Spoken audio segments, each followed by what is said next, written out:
കണ്ണൂരിൽ അഴീക്കോട് മക്കളെ കിണറ്റിലെറിഞ്ഞ് അമ്മ ആത്മഹത്യ ചെയ്തു എന്നൊരു വാർത്ത വരുന്നു. മീൻകുന്ന് മഠത്തിൽ ഹൗസിൽ സത്യഭാമ, മക്കൾ ശിവാനന്ദ്, അശ്വന്ത് എന്നിവരാണ് മരിച്ചത്. സത്യഭാമ മാനസിക പ്രശ്നമുള്ളയാളാണ് എന്നാണ് പോലീസ് പറയുന്നത്. അന്വേഷണം ആരംഭിച്ചതായി വളപട്ടണം SHO കാർത്തിക് IPS റിപ്പോർട്ടറിനോട് പറഞ്ഞു. നമുക്ക് ആ പ്രതികരണം ഒന്ന് കേൾക്കാം. സംശയം ഇതുവരെ ഇതുമില്ല. ഒരു 46 വയസ്സ് ഒരു ബാമാന്ന് சொல்லிட்டு ഒരു പെണ്ണും 2 കുട്ടി 9 വയസ്സ് 14 വയസ്സ് കുട്ടിയോടെ മർഡർ ചെയ്തിട്ട് അവരും ചാടിയ പോലെ പ്രിലിമിനറിയിൽ കണ്ടിട്ടുണ്ട്. ഇവർക്ക് കുറച്ച് മാനസിക പ്രോബ്ലം ഉണ്ട്. സോ അതൊക്കെ മെഡിക്കേഷനും അവരെടുത്തിട്ടുണ്ട്. അത് പ്രിലിമിനറിയിൽ അതുதான் നമുക്കിപ്പോൾ ഒരേ പ്രാഥമികമായി സ്റ്റാർട്ട് ചെയ്തേ ഉള്ളൂ ഇൻവെസ്റ്റിഗേഷൻ. ബാക്കി കാര്യങ്ങളൊക്കെ പോസ്റ്റ്മോർട്ടത്തിന് ശേഷം ബാക്കി ഇൻവെസ്റ്റിഗേഷനിലൂടെ ശേഖരിക്കുന്ന തെളിവിന് അനുസരിച്ച് ബാക്കി മുന്നോട്ട് പോകും. എന്തായാലും ഈ അണ്ടർ ട്രീറ്റ്മെൻറ്റിലായിരുന്നു അല്ലേ? അതെ, അങ്ങനെയാണ് ബന്ധുക്കളിൽ നിന്ന് വിവരങ്ങൾ ശേഖരിച്ചപ്പോൾ മനസ്സിലാക്കാൻ വേണ്ടി സാധിച്ചത്. ഈ ഭർത്താവ് ഇവരോടൊപ്പം തന്നെ ഇവിടെ ഇന്നലെ ഉണ്ടായിരുന്നില്ല, പക്ഷേ ഭർത്താവ് വരാറുണ്ട്, നോക്കാറുണ്ട്, പരിചരിക്കാറുണ്ട്. അപ്പോൾ നടക്കുക അമ്മ മാത്രമാണ്? അമ്മയും സഹോദരിയും, ഈ മരണപ്പെട്ട സ്ത്രീയുടെ മൂത്ത സഹോദരിയും കൂടി ഈ വീട്ടിലുണ്ട്. എന്തായാലും അന്വേഷണം ശാസ്ത്രീയമായ രീതിയിൽ തന്നെ നടത്തും, സ്റ്റാർട്ട് ചെയ്തിട്ടുണ്ട്. ഓക്കെ. അർജുൻ കല്യാട് ചേരുന്നു. അർജുൻ കല്യാട്, വളരെ നിർഭാഗ്യകരമായ സംഭവം, സങ്കടപ്പെടുത്തുന്ന വാർത്തയാണ് രാവിലെ എത്തുന്നത്. ആത്മഹത്യയാണെന്നാണോ പോലീസിന്റെ പ്രാഥമിക നിഗമനം? ഈ അമ്മയ്ക്ക് മാനസികാസ്വാസ്ഥ്യം ഉണ്ടായിരുന്നു എന്ന് കേൾക്കുന്നു. ആരും ഉണ്ടായിരുന്നില്ലേ ആ സമയത്ത് അവരെ ശ്രദ്ധിക്കാൻ?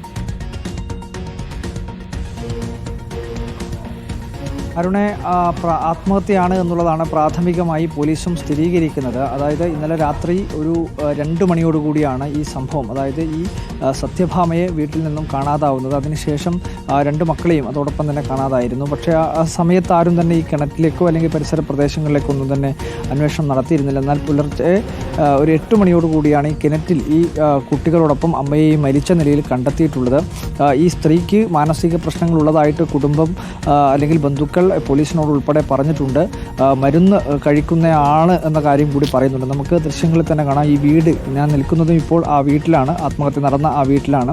ആ വീടിനോട് ചേർന്നുള്ള അതിൻ്റെ പുറകുവശത്തായിട്ടുള്ള കിണറ്റിലാണ് ഈ കുട്ടികളെയും അമ്മയെയും മരിച്ച നിലയിൽ കണ്ടെത്തിയത്. പോലീസ് ഇപ്പോൾ പറയുന്നത് ഈ കുട്ടികളെ കിണറ്റിൽ എറിഞ്ഞതിന് ശേഷം അമ്മയും കിണറ്റിലേക്ക് ചാടിയതാണ് എന്നുള്ളതാണ് ഇപ്പോൾ പോലീസ് പറയുകയും ചെയ്യുന്നത്.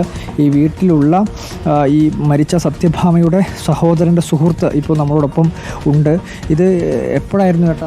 പുറത്തേക്കാണ് കാണാറില്ല. പുറത്തേക്ക് ഇപ്പോൾ 3 മണിക്ക് ശേഷം പരുതാൻ തുടങ്ങി. അപ്പോൾ കിണർ നോക്കിയില്ല.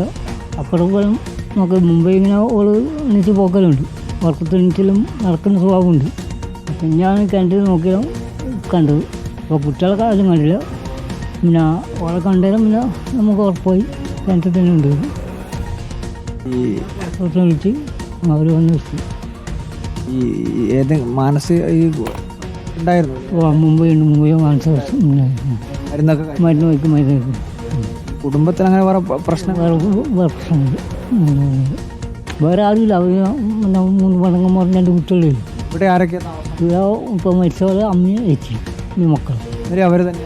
ഇന്നലെ അവർ തന്നെ. ഭർത്താവ് രാവിലെ കൂലിപ്പണി വളക്കാറും പണിക്കാൻ പോകുന്നു. അതായത് കടലിലെ പണിക്കോ? കടലിൽ പണി പോകാം. എല്ലാ പണിക്കും പോകും, കൂലിപ്പണിക്കെല്ലാം എല്ലാം പോകും. അപ്പോൾ ഇന്നലെ വന്നെന്നാണ് പറയാറ്. അറിയില്ല. 2 മക്കളുടെ മക്കൾ 10ാം ക്ലാസ് പഠിക്കും, 5ാം ക്ലാസ് പഠിക്കുന്ന മക്കൾ. ഓക്കെ, എന്തായാലും നിർഭാഗ്യകരമായ സംഭവമാണ് അർജുൻ. ആത്മഹത്യയാണ് എന്നുള്ള നിഗമനത്തിലാണ് പോലീസ് ഉള്ളത്. രാത്രിയിലായിരിക്കാം ഒരുപക്ഷേ ഈ സത്യഭാമ 2 കുഞ്ഞുങ്ങളുമായി കിണറ്റിനരികിലേക്ക് പോയത്. നിർഭാഗ്യകരമായ ഒരു സംഭവം. ആ കുഞ്ഞുങ്ങളെയെങ്കിലും അവർക്ക് വിട്ടിട്ട് പോകാമായിരുന്നു. ആത്മഹത്യ ഒരു പ്രശ്നത്തിൻ്റെയും പരിഹാരമല്ല എന്ന് ഓർമ്മിപ്പിക്കുന്നു. അത് സാമ്പത്തികമാവട്ടെ മാനസികമാവട്ടെ.